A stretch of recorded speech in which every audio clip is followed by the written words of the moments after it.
नहीं, भारत के अंदर तो जय श्री राम के नारे लगेंगे। अब मैं कांग्रेस के लोगों से बात करूंगा क्योंकि कांग्रेस ही इसमें बाधा बन गई। जितनी भी मैंने अपने भाषणों में बातचीत की है, पत्रकारों से आपसे बातचीत की है, जो मैं करने वाला हूँ वो सब मैं करने वाला हूँ। बाकी मैं इतना ही कह सकता हूँ कि अभी 3 महीने मुझे कुर्सी पर बैठने दीजिए, नगर निगम को समझने दीजिए क्या क्या मैं कर सकता हूँ, किस प्रकार हल्द्वानी को और आगे ले जा सकता हूँ, क्योंकि मैं कभी भी जल्दीबाजी में कोई काम नहीं करता। नमस्कार, न्यूज़ टुडे नेटवर्क में आपका स्वागत है। मैं विपिन चंद्रा। आज हम लोग इस समय है बीजेपी के प्रत्याशी थे अब तक और अब महापौर हैं। हमारे साथ में मौजूद है गजराज बिष्ट जी। उत्तराखंड की सबसे बड़ी हॉट सीट मानी जा रही थी। हम लोग उनसे बातचीत करते हैं। गजराज जी, आपको बधाई आपकी जीत को लेकर। कितना जो है शंकाएं उस समय थी जिस समय वोटिंग चल रही थी, और वोटिंग के तीसरे चौथे राउंड में किस तरीके की स्थिति रही थी जो आपको आकलन था? मैंने पहली बार जब 19 तारीख को आपसे बातचीत की थी टिकट के लिए, तब भी मैंने आपसे कहा था कि कोई संशय आप मत कीजिए पत्रकार बंधु।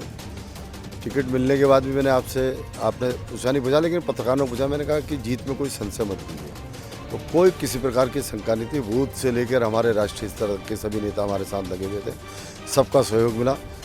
सभी लोग मेरे से कंधे से कंधा मिलाकर काम कर रहे थे।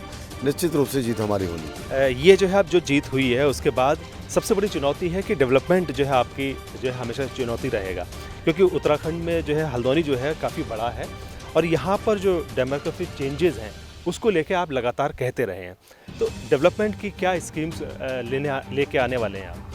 जितनी भी मैंने अपने भाषणों में बातचीत की है, पत्रकारों से आपसे बातचीत की है, जो मैं करने वाला हूँ वो सब मैं करने वाला हूँ। बाकी मैं इतना ही कह सकता हूँ कि अभी 3 महीने मुझे कुर्सी पर बैठने दीजिए, नगर निगम को समझने दीजिए क्या क्या मैं कर सकता हूँ, किस प्रकार हल्द्वानी को और आगे ले जा सकता हूँ, क्योंकि मैं कभी भी जल्दीबाजी में कोई काम नहीं करता। मैं मंडी परिषद का चेयरमैन भी बना, तो 3 महीने पहले मंडी को समझा, फिर 2 बड़ी मंडियों का निर्माण मैंने रुद्रपुर और गदरपुर में किया। मैं समझता हूँ कि हल्द्वानी नगर निगम में भी निश्चित रूप से अच्छे काम करेंगे और हल्द्वानी को सुंदर बनाएंगे। ललित जोशी आपके बड़े प्रतिद्वंदी जो है छात्र संघ के ज़माने से भी रहे। पहले जो है क्या कभी ऐसा रहा कि उस समय ललित जोशी ऊपर रहे हो और आपको डिफीट मिली हो? आपने इस बार क्या बदला लिया है? भारतीय जनता पार्टी और कांग्रेस के बीच में चुनाव था और कांग्रेस के बारे में सभी जानते हैं, जिस प्रकार उन्होंने समाजवादी पार्टी का समर्थन लेकर वो मैदान के अंदर कूदी है। मैं समझता हूँ कि दो चीज़ें कांग्रेस ने जो की और उसका मुँह तोड़ जवाब यहाँ की उत्तराखंड की जनता ने दिया है। एक तो उनके नेता ने कहा कि जय खटीमा जय इस्लाम।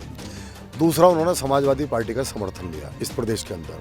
मैं समझता हूँ कि समाजवादी पार्टी को उत्तराखंड की जनता चिमटे से भी छूना नहीं चाहती, तो उस पार्टी का उन्होंने समर्थन लिया और केवल मुस्लिम बेस उन्होंने इस चुनाव को बनाने का प्रयास किया और यहाँ की जनता ने उसका मुँह तोड़ जवाब दिया। आपने एक बात आपके स्पीचेस में ऑलवेज हमें दिखाई पड़ी कि आपने ये बोला जो लोगों ने बनगुलपुरा कांड किया उनके वोट नहीं चाहिए, ऐसा बोला क्या? आपको शायद जानकारी नहीं है, आप थोड़ा सा वो उठा के देखिए जो बूथों पर है। लगभग 135 राष्ट्रवादी मुसलमानों ने मुझे वोट दिया है। बिल्कुल। गजर, अभी जो है डेवलपमेंट के अलावा और भी कई ऐसे वायदे आप जो है लोगों से किए हैं आपने, तो वायदों को लेकर आपने कहा कि मुझे रोड मैप में बनाने में 3 महीना लग जाएगा। अभी जैसे रोड की हालत खस्ता है इन क्षेत्रों में, तो प्राथमिकता के तौर पर अगर हम बात करें, कुर्सी पे बैठते गजराज बिष्ट क्या कहने वाले हैं? नहीं, मैंने चुनाव से पहले भी कहा कि रोडों की कुछ रोडें ऐसी हैं कि जो अभी नहीं बन पाई हैं, लेकिन कुछ रोडों की हालत खस्ता नहीं है। कांग्रेस ने कहा था कि वो खुद ही हैं और मैंने कहा था वो खुद ही गई हैं। खुद ही गई हैं का अर्थ है कि उसमें सिविल लाइन पड़ेगी, पाइपलाइन पड़ेगी, उसके बाद सड़कें बनेगी और वो काम लगातार चल रहा है। डिफीट के दौरान जो है जब ललित जोशी जब निकले थे, हम लोग भी उस समय वहाँ पर थे और आप जब एंट्री कर रहे थे, उत्साह लोगों के अंदर काफ़ी ज़्यादा था, जय श्री राम के नारे लग रहे थे। उस परंपरा को किस तरीके से निभाने वाले हैं? नहीं, भारत के अंदर तो जय श्री राम के नारे लगेंगे।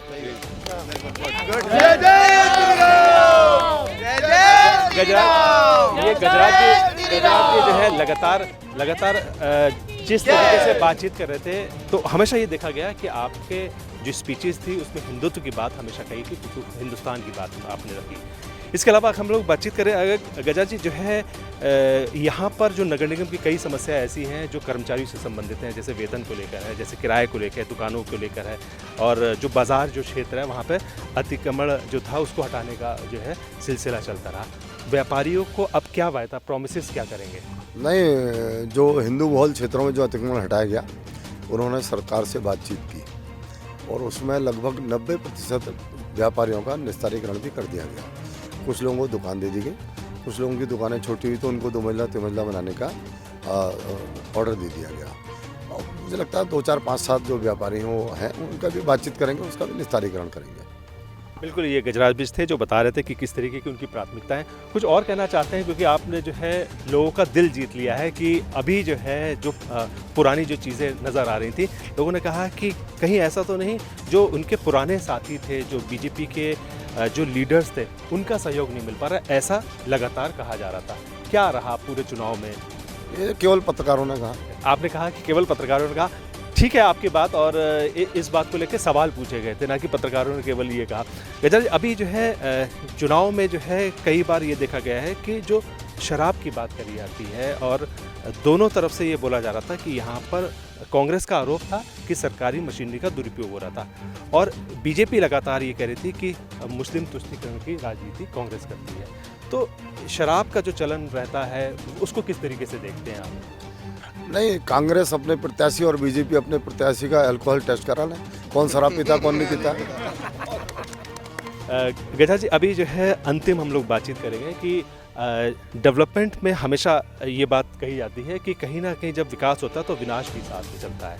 तो आपकी क्या मॉडिफिकेशन रहेगी यहाँ पर नगर को लेकर, और जो ग्रामीण क्षेत्र जो अब तक ये बोला जाता है कि ये ग्रामीण क्षेत्र है, तो इसको मॉडर्न जो है कैसे करने वाले हैं? नहीं, कुछ चीज़ों में यहाँ काम हो गया है, थोड़ा पानी का काम भी हुआ है लगभग 50%, लाइटों का काम हो गया है, थोड़ा सड़कों का काम भी हुआ है, और जो बचा है उसको भी काम करेंगे। और जो हमने वादे किए हैं जनता से, महिलाओं से, मातृशक्ति से, क्योंकि मुझे लगता है कि करीब 95% मातृशक्ति का मुझे वोट मिला है, युवाओं को वोट मिला है, बुजुर्गों का आशीर्वाद मुझे मिला है, वो सबके लिए काम करेंगे। आपने कहा कि यहाँ पर ट्रेन नहीं आ पा रही है हल्द्वानी में, क्योंकि लाल कुआं में ही वहाँ पर स्टॉप हो जा रहा है, क्योंकि अतिक्रमण ज़्यादा है। वो प्राथमिकताओं में कैसे लेके आने वाले हैं?